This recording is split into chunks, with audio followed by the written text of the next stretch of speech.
एक बार फिर से स्वागत है आप सभी का मेरे यूट्यूब चैनल में। आज हम पढ़ने वाले हैं सामाजिक विज्ञान कक्षा 9 का चैप्टर नंबर 2, जिसका नाम है विश्व के प्रमुख दर्शन।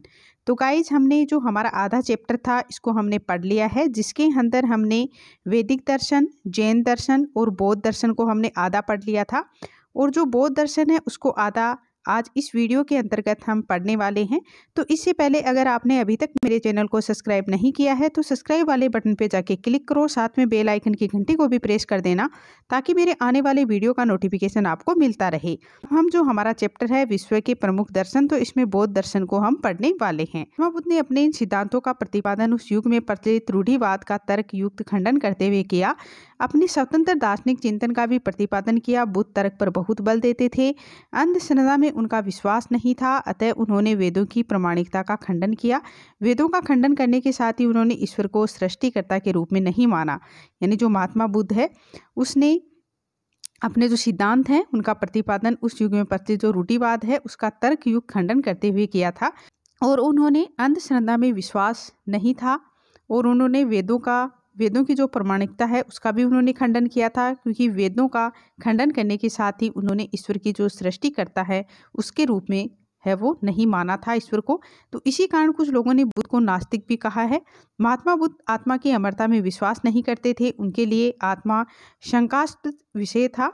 अतः आत्मा के बारे में न उन्होंने ये कहा था कि आत्मा है और न उन्होंने ये कहा कि आत्मा नहीं है। यानी महात्मा बुद्ध ने न तो ये कहा कि आत्मा है और न ही ये कहा कि आत्मा नहीं है। इसने इसके बारे में कोई तर्क नहीं दिया। तो बुद्ध कर्मवाद के सिद्धांतों को मानते थे। उनका कहना था कि मनुष्य जैसा कर्म करता है वैसा ही उसे फल भोगना पड़ता है। मनुष्य का ये लोक परलोक कर्म पर निर्भर है। कर्म फल भोगने के लिए मनुष्य का आवागमन होता है। बुद्ध पुनर्जन्म में विश्वास करते थे। वे कहते थे कि मनुष्य के कर्म के अनुसार ही उसका पुनर्जन्म होता है, किंतु बुद्ध का विचार था कि ये पुनर्जन्म आत्मा का नहीं अहंकार का होता है। जब मनुष्य की तृष्णा वासनाएं नष्ट हो जाती हैं तो अहंकार भी नष्ट हो जाता है और मनुष्य पुनर्जन्म से निकलकर निर्वाण प्राप्त करता है। अहिंसा बुद्ध धर्म का मूल मंत्र है। बुद्ध ने बताया था कि प्राणी मात्र को पीड़ा पहुंचाना महापाप है। फिर भी महावीर की भांति अहिंसा पर बुद्ध ने अधिक बल नहीं दिया, बल्कि समय और परिस्थिति को देखते हुए सिद्धांत को व्यवहारिक रूप है वो प्रदान किया। बुद्ध ने अंतःकरण की शक्ति पर भी बल बहुत दिया, और उनका कहना था कि तृष्णा अंतःकरण से पैदा होती है। यानी अहिंसा बुद्ध धर्म का एक मूल मंत्र था, और बुद्ध ने ये बताया था कि प्राणी मात्र को पीड़ा पहुंचाना महापाप होता है, और उन्होंने कहा था कि तृष्णा अंतःकरण से पैदा होती है। बौद्ध धर्म का अंतिम जो लक्ष्य है वो निर्वाण यानी मोक्ष प्राप्त करना है। निर्वाण शब्द का अर्थ बुझाना होता है। निर्वाण शब्द का अर्थ क्या होता है?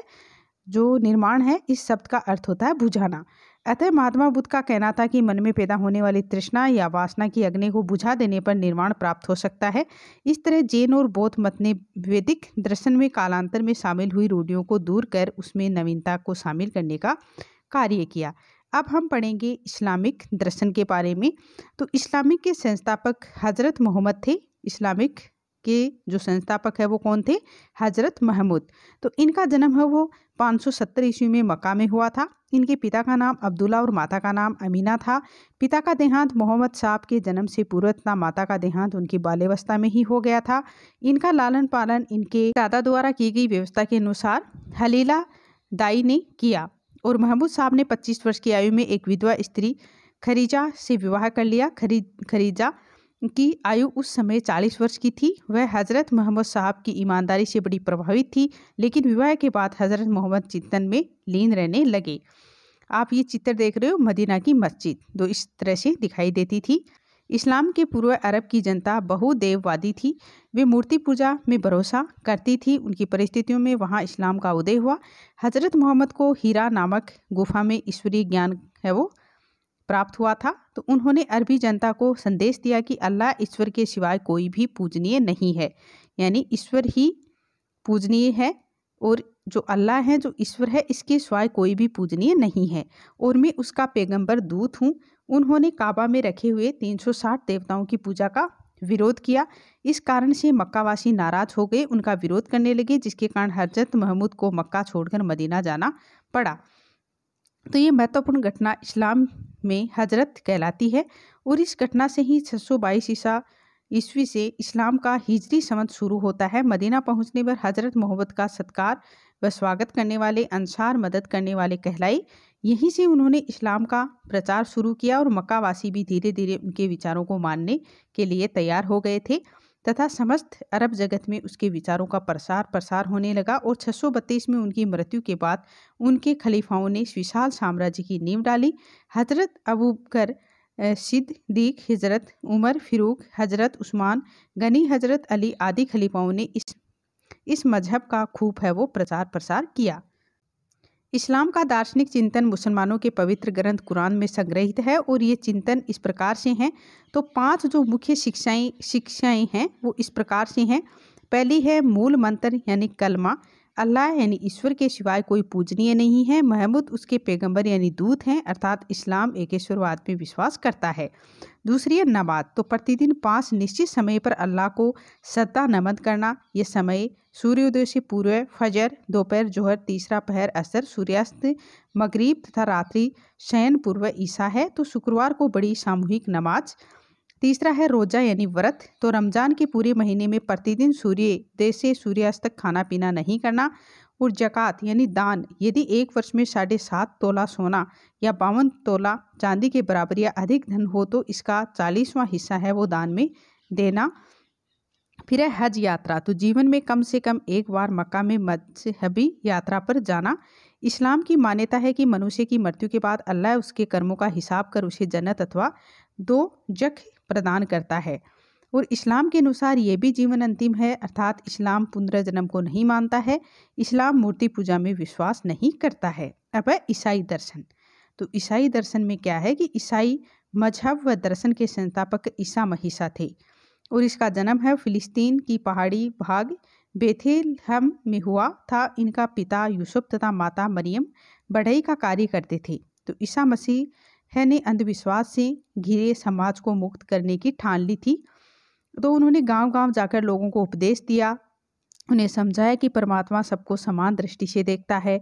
यहूदियों को ईसा मसीह का ये संदेश खटकने लगा। एक बार ईसा मसीह ने जेरूसलम में के एक उत्सव में यहूदियों के हिंसात्मक कार्यों का विरोध किया। इससे सारा यहूदी समाज जिनसे चिढ़ गया। ईसा मसीह के एक शिष्य जुडास ने उन्हें धोखे से गिरफ्तार करवा दिया। दंड के रूप में उन्हें 30 वर्ष की अवस्था में सूली पर चढ़ा दिया गया। और अंतिम समय के अंदर में ईसा मसीह ने कहा कि हे ईश्वर, उन्हें क्षमा करो क्योंकि ये लोग नहीं जानते कि वे क्या कर रहे हैं। ये आप देख रहे हो इमेज ईसा मसीह की। तो ईसा मसीह के प्रमुख जो शिष्य हैं संत पौल व पीटर ने उनके सिद्धांतों का बहुत प्रचार किया। ईसाई दर्शन के अनुसार ईश्वर एक है, उसकी दृष्टि में सभी जीव समान हैं। ईसा मसीह ने मनुष्य की सच चरित्रता पर बल दिया। उन्होंने कहा कि पाप से घृणा करो, पापी से नहीं, यानी आपको घृणा पाप से करनी है, पापी से नहीं करनी है। हमें क्रोध और बदले की भावना छोड़कर क्षमा करना सीखना चाहिए। तो उनका विचार था कि सहनशीलता से आत्मा की उन्नति होती है। उन्होंने लोगों को सत्य, अहिंसा, दीन दुखियों की सेवा व बलिदान की शिक्षा दी। उनके उपदेश ईसाइयों के पवित्र ग्रंथ बाइबिल में संकलित हैं। ईसाई मजहब बाद में 2 भागों में विभाजित हो गए थे, एक रोमन कैथोलिक और दूसरा प्रोटेस्टेंट, जो मूलतः मजहब पर थे तो कैथोलिक तथा उन्होंने सुधारों का समर्थन किया वे प्रोटेस्टेंट कहलाई। और प्रोटेस्टेंट लोगों ने पोप के राजनीतिक अधिकार यानी पतित पादरियों और क्षमादान पत्रों की जो बिक्री है उसका विरोध किया। और बाद में मूल ईसाई मजहब में सुधार करने के लिए प्रतिवादात्मक मजहबी सुधार आंदोलन चलाया गया और क्षमादान पत्रों की बिक्री बंद कर दी गई। इस प्रकार ईसाई दार्शनिक चिंतन के दया, करुणा, सेवा, सचित्रता, सहनशीलता आदि मुख्य तत्व हैं। अब हम पढ़ेंगे पारसी दर्शन के बारे में। तो पारसी दर्शन के बारे में क्या है कि पारसी धर्म का जन्म है वो फारस ईरान में हुआ था और यहाँ के निवासियों का धर्म प्रकृति की पूजा पर आधारित था। उनके मुख्य जो देवता हैं वो सूर्य, पृथ्वी और चंद्रमा थे और परंतु सूर्य सबसे बड़ा देवता है वो इनका समझा जाता था पारसी दर्शन में। पारस का एक प्राकृतिक धर्म कालांतर में धर्म श्रयोन के रूप में स्वीकार किया गया। इसके संस्थापक जरथुष्ट्र थे और यही श्रयोन धर्म बाद में पारसी धर्म बना। जरथुष्ट्र का जन्म पश्चिमी ईरान के अजरबैजान प्रांत में हुआ था। उनके पिता का नाम पोम्सपा और माता का नाम है वो दुरोदा था। वे आरंभ से ही विचारशील थे। 30 वर्ष की आयु में शबलान पर्वत पर उन्हें ज्ञान की प्राप्ति हुई और अधिकांश विद्वान जरथुष्ट्र का काल 600 ईस्वी पूर्व है वो मानते हैं। जरथुष्ट्र का द्वारा स्थापित दार्शनिक जो चिंतन है, इसके अनुसार शरीर नाशवान है और आत्मा अमर है। मनुष्य को अपने कर्म के अनुसार सत्य असत्य का पालन करने से स्वर्ग व नरक की प्राप्ति होती है। और इन विचारों से पारसी दर्शन भी वैदिक दर्शन के समान ही दिखाई देता है। पारसी दर्शन के अनुसार संसार में देवी और दानवी दो प्रकार की जो शक्तियां हैं, तो देवी शक्तियों का प्रतीक अहुर मजदा है और महान देवता हैं जिसने पृथ्वी, मनुष्य या स्वर्ग की रचना की है। अहुर मजदा शक्ति कहती है कि ए मनुष्यों, बुरी बात न सोचो, सदमार्ग पर छोड़ो, पाप न करो। यानी अहुर मजदा शक्ति है वो कहती है कि ये मनुष्य बुरी बात नहीं सोचो, सदमार्ग नहीं छोड़ो और पाप नहीं करो। दानवीय शक्तियों का प्रतीक अहिरमन है। अहिरमन शक्ति मनुष्यों को शैतान बनाकर नरक की ओर ले जाती है। इन दोनों शक्तियों में संघर्ष चलता रहता है, किंतु अंतिम विजय अहुर मजदा की ही होती है। जरथुष्ट्र का दर्शन पलायनवादी नहीं है। उनका मत है कि संसार में रहते हुए सत्कर्म करने से स्वर्ग की प्राप्ति होती है। पारसी दर्शन के अनुसार शरीर के दो भाग हैं, शारीरिक और आध्यात्मिक। मरने के बाद शरीर तो नष्ट हो जाता है, किंतु आध्यात्मिक भाग है वो जीवित रहता है। पारसी दर्शन के अनुसार ये संसार वायु, जल, अग्नि और पृथ्वी से बना है। तो पारसी धर्म का जो पवित्र ग्रंथ है अवेस्ता ए जेद, तो इसमें जरथुष्ट्र की जो शिक्षाएं हैं वो संकलित हैं। और कालांतर में ईरान पर बाहरी आक्रमण होने पर पारसियों की बहुत बड़ी संख्या भारत में आकर बस गई। मुंबई में स्थित पारसी मंदिर वास्तुकला की दृष्टि से आज भी अत्यंत है वो प्रसिद्ध है। इस प्रकार हम देखते हैं कि संसार के जो विभिन्न क्षेत्र हैं, यानी जो अलग अलग जो क्षेत्र हैं, तो वहाँ अलग अलग धर्म और दर्शनों ने जन्म लिया और सब दर्शनों ने मानव जाति को बुरे कर्मों से बचने और सत्य के मार्ग पर चलने की प्रेरणा दी। तो अपने अपने क्षेत्र में समाज को एकता के सूत्र में मानने का प्रयत्न किया। विश्व के प्रमुख दर्शनों के अध्ययन से ज्ञात होता है कि सभी का जो अंतिम लक्ष्य मानव के जीवन को आध्यात्मिक एवं अच्छा बनाना है। सभी दर्शन उत्तम चरित्र निर्माण के लिए सद्गुणों की आवश्यकता पर बल देते हैं। मानव सेवा, परोपकार, अहिंसा, प्रेम आदि जो भावनाएं हैं सभी धर्मों महजबों में पाई जाती है और हमें सभी दर्शनों के प्रति है वो सम्मान की भावना रखनी चाहिए। यानी जो मानव सेवा है, जो परोपकार है, अहिंसा है, प्रेम आदि जो भावनाएं हैं वो सभी धर्मों और महजबों में है वो पाई जाती है। तो हमें जो सभी दर्शन हैं उनके प्रति सम्मान की जो भावना है वो रखनी चाहिए। अब है महत्वपूर्ण बिंदु। तो विश्व में जो वैदिक दर्शन है, जैन दर्शन है, बौद्ध दर्शन है, इस्लाम दर्शन है, ईसाई है, पारसी हैं, ये प्रमुख जीव दर्शन है जिनके बारे में हम पढ़ चुके हैं। वैदिक दर्शन वेदों पर आधारित है। वेद 4 होते हैं, ऋग्वेद, सामवेद, यजुर्वेद, अथर्ववेद। अब जो जैन धर्म है इसके 5 मुख्य नियम है, महाव्रत, अहिंसा, सत्य, असत्य, ब्रह्मचर्य और अपरिग्रह। बौद्ध दर्शन के 4 आर्य सत्य हैं, दुख, दुख का कारण, दुख का निवारण, दुख निवारण का अष्टांगिक मार्ग। इस्लाम दर्शन के संस्थापक हजरत मोहम्मद साहब थे। इनकी जो प्रमुख शिक्षाएं पवित्र कुरान शरीफ में संग्रहित हैं। ईसाई मजहब के संस्थापक ईसा मसीह थे। उनके उपदेश ईसाइयों के पवित्र ग्रंथ बाइबिल में संकलित हैं। पारसी धर्म के संस्थापक जरथुष्ट्र थे और पारसी धर्म का जो पवित्र ग्रंथ है वो है अवेस्ता ए जेद है। जरथुष्ट्र के अनुसार संसार में रहते हुए भी सद्कर्म करने से ही स्वर्ग की प्राप्ति होती है। जैन धर्म के प्रथम तीर्थकर ऋषभदेव 23वें पार्श्वनाथ और 24वें महावीर स्वामी थे। वैदिक धर्म वसुदेव कुटुम्बकम में विश्वास करता है।